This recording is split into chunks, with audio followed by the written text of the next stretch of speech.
Programme में आने में थोड़ा सा देर हो गई मेरे को, और अगर मैं यहाँ नहीं आ पाता तो शायद अपने आप को ज़िंदगी भर माफ़ नहीं कर पाता।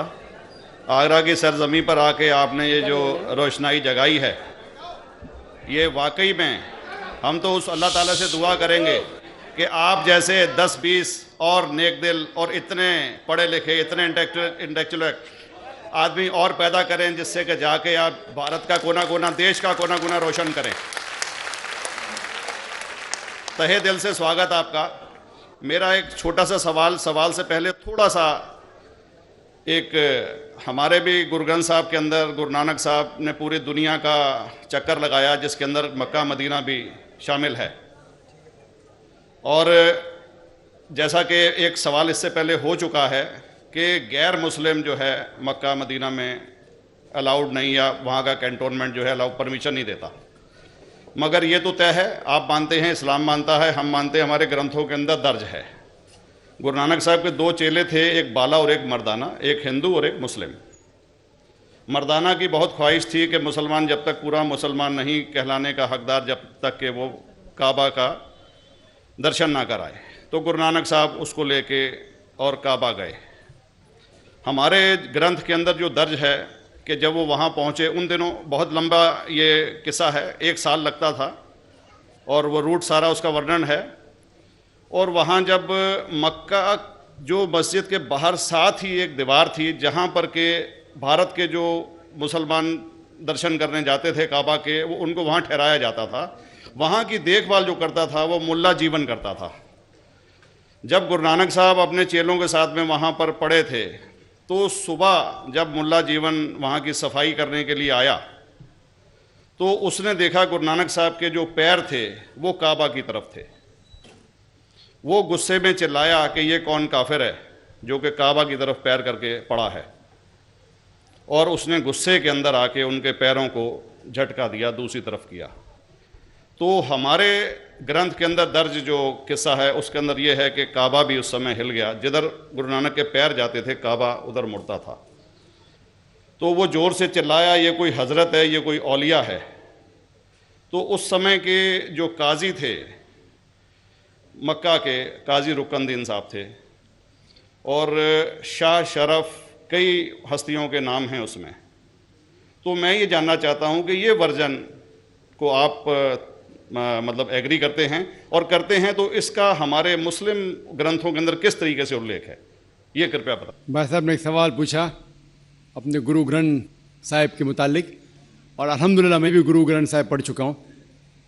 और जिस तरीके से, क्योंकि वक्त मुख्तसर सा होने की वजह से मुझे वक्त नहीं मिला कि गुरु ग्रंथ को भी कोट करूं।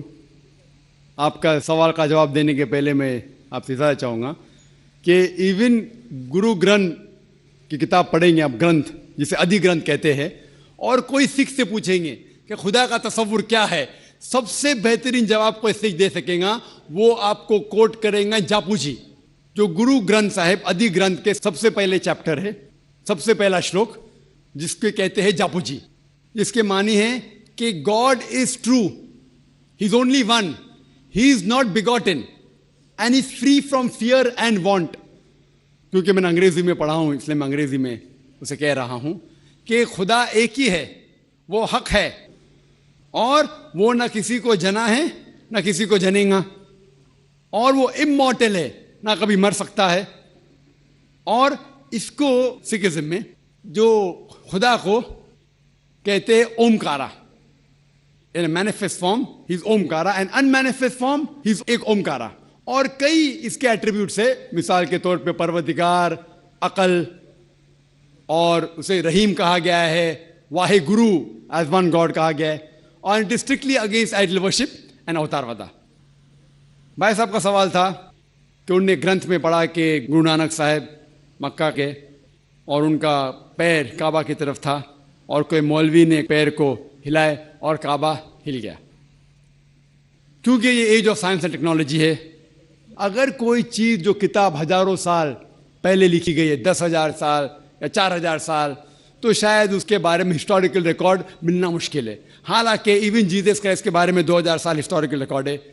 क्योंकि सिखिज्म जो एकदम नया मज़हब है जितने मज़ाहिब के मुकाबले, हिंदुस्तान में, नया है, कुछ सैकड़ों साल पहले 15th सेंचुरी में, toward the end of the 15th century, Guru Nanak साहब जो पंजाब के थे, ये मजहब तो कायम हुआ हार्डली 400-500 ईयर, 400-500 साल।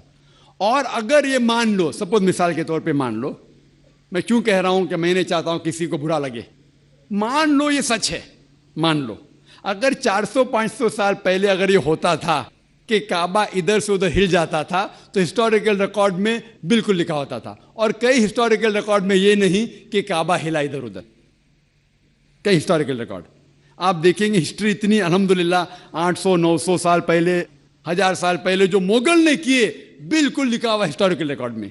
तो ये कहना कि गुरु नानक साहब वहां गए और काबा हिल गया, ये बिल्कुल साइंस के खिलाफ है, क्योंकि साइंस में कोई भी रिकॉर्ड नहीं है, वहां के देश के रिकॉर्ड में कहीं भी नहीं कि काबा हिला।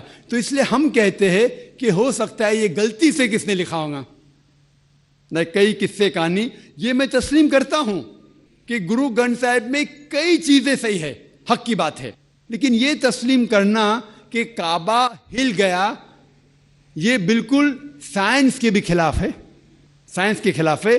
और इस्लाम में भी ये नहीं है। लेकिन ये कहना कि कोई गैर मुस्लिम जा सकता है, मुमकिन है, चुपके से कोई गया तो हो सकता है, वो भी जवाब